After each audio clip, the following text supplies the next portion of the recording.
Hello, in this video we will deploy Java Spring Boot REST API from Docker Hub to EC2. Amazon EC2, also known as Elastic Compute Cloud, is a web service provided by Amazon Web Service that offers resizable compute capacity in the cloud.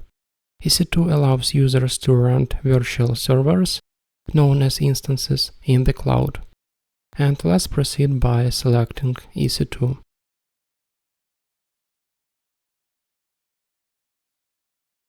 Here we select Instances and Launch Instance.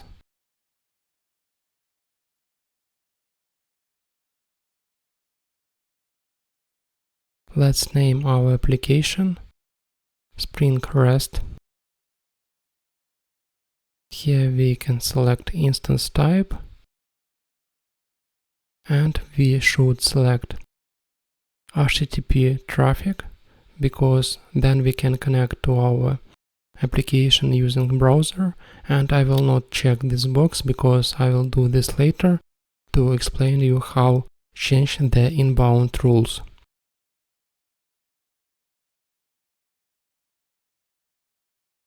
And if we click launch application, we can download our keys to connect to our instance using SSH protocol.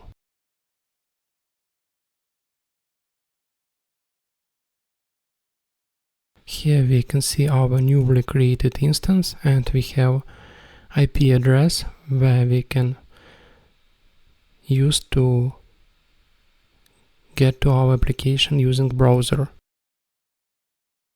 And for connecting to our application, we will use SSH protocol and keys that we just downloaded.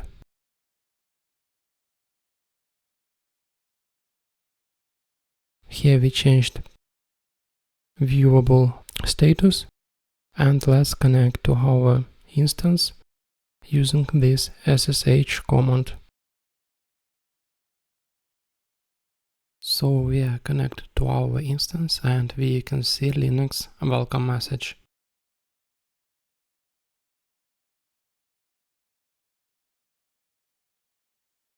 Here we can see our running instance.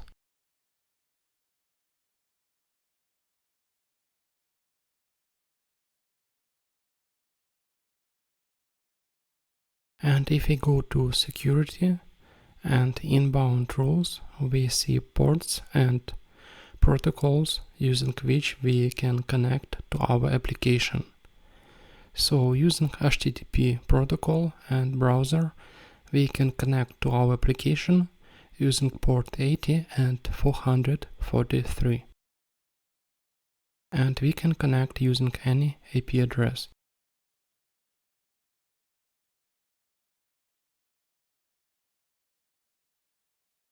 And we can also connect to our instance using SSH protocol.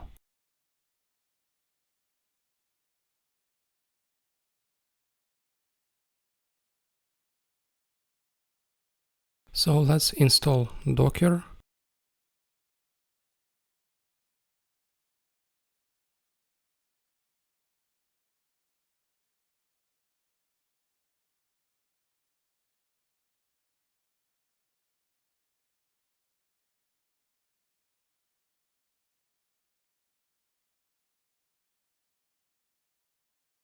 And start Docker.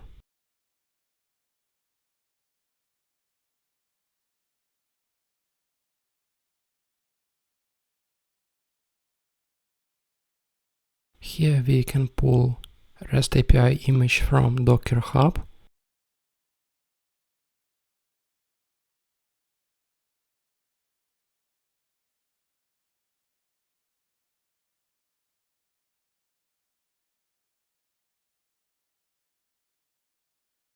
And here we can see our newly pulled image.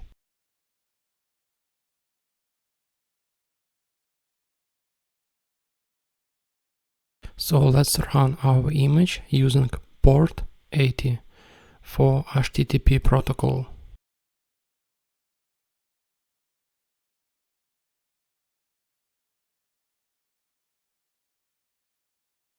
and we insert name of our image. So our Spring application started.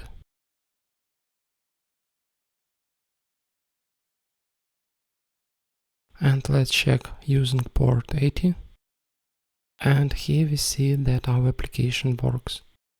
But we don't have users and we receive empty list of users. And let's create new user and name it AWS EC2. And here we see a user that we just inserted in database.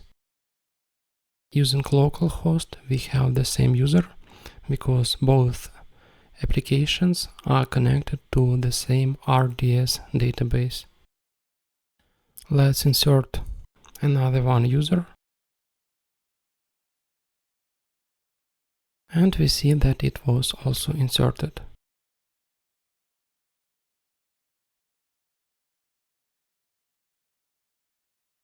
Let's also use another port 443 to connect to our application using HTTP protocol.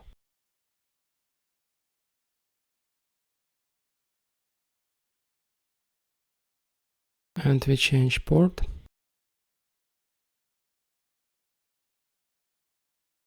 And it works well.